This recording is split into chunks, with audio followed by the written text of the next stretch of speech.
Hoje, a gente vai mergulhar a fundo em uma das linhas de trem mais movimentadas do mundo para entender uma história que, no final das contas, é universal: os enormes desafios da mobilidade urbana. Essa é a história da linha 9 Esmeralda de São Paulo. Pense nela como uma artéria vital, que pulsa com a esperança e a frustração de milhões de pessoas todo santo dia. Vamos analisar os dados e o que está por trás de tudo isso. Para começar, vamos direto para o olho do furacão. Essa imagem é da estação Santo Amaro, no pico da manhã. É uma cena que se repete dia após dia. 25 mil pessoas por hora. Isso é mais gente do que a população de muitas cidades brasileiras. Tudo passando por uma única estação. É um fluxo humano numa escala assim monumental. Uma dança caótica, mas que é necessária para a cidade funcionar.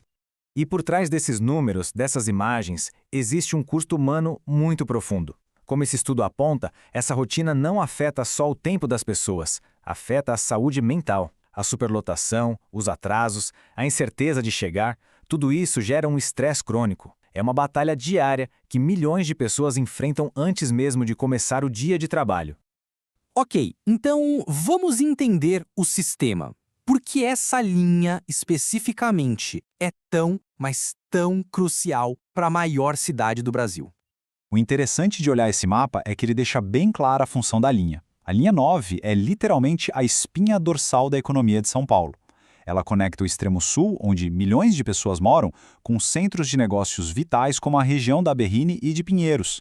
Sem ela, a força de trabalho da cidade simplesmente não chega onde precisa estar. E para a gente ter uma ideia da escala disso tudo, olha só esse número: 132 milhões de passageiros transportados só em 2024. É um volume impressionante, que mostra a dependência absoluta da cidade nesse único corredor. Cada uma dessas viagens é uma história, uma jornada.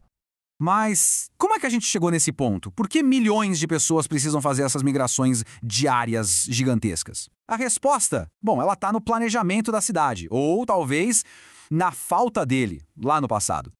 Essa imagem é do famoso Plano de Avenidas de Prestes Maia. E ela representa uma decisão que definiu a história de São Paulo: priorizar o carro. O plano imaginava uma metrópole cortada por vias expressas, onde o transporte individual era o rei. Essa visão moldou a cidade por décadas. E o transporte público? Bom, ele ficou em segundo plano. E o resultado direto disso foi um modelo centro-periferia. Os empregos e as oportunidades se concentraram numa área central, enquanto as moradias mais acessíveis foram empurradas cada vez mais para longe. Isso criou essa necessidade estrutural de deslocamento diário de longa distância. É uma maré humana que vai e volta do centro todo dia. E essa imagem aqui ilustra o paradoxo perfeitamente.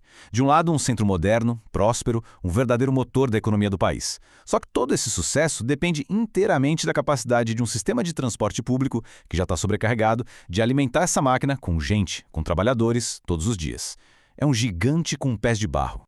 E tudo isso nos leva a um ponto de virada na história da linha 9. Diante de tantos desafios, surgiu uma nova proposta: a privatização.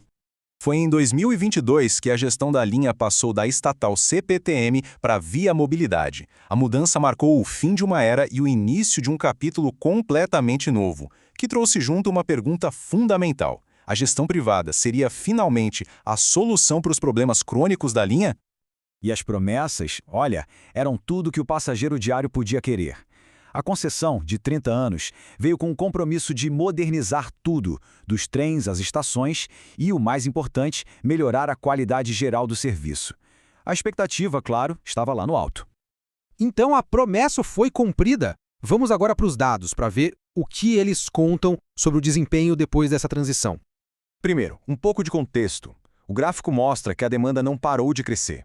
A gente sai de 106 milhões de passageiros em 2022 para quase 132 milhões em 2024.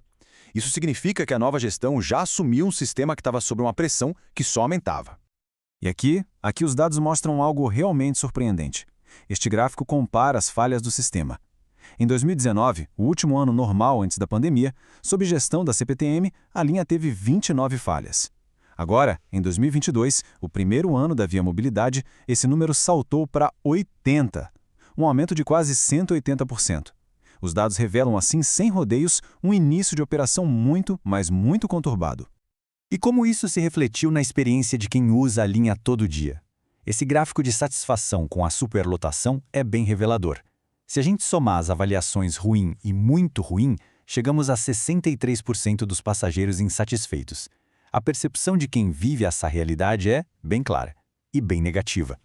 Os problemas se tornaram tão sérios que, depois de investigações do Ministério Público, a empresa fechou um acordo para pagar uma indenização de 150 milhões de reais.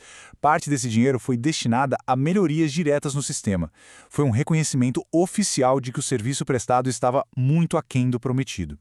Agora, vamos dar um passo para trás para a gente ver como essa luta de São Paulo se encaixa num debate global sobre o futuro do transporte nas grandes cidades. Esse comparativo nos dá uma boa perspectiva. Enquanto em São Paulo a situação parece muito reativa, num ciclo de falhas e multas, outras cidades como Paris e Berlim tratam o transporte ferroviário como uma política pública essencial, proativa. Os sistemas deles, como o RR parisiense, são projetados para integrar áreas metropolitanas enormes com alta confiabilidade, mostrando que sim, um outro caminho é possível. E isso tudo nos deixa com a pergunta final para reflexão. A gente costuma medir o sucesso de uma cidade pelos seus arranha-céus, pelo seu poder econômico. Mas talvez a verdadeira medida da grandeza de uma megacidade não esteja no quão alto ela constrói, mas sim em quão bem ela consegue mover as pessoas que todos os dias constroem essa mesma cidade.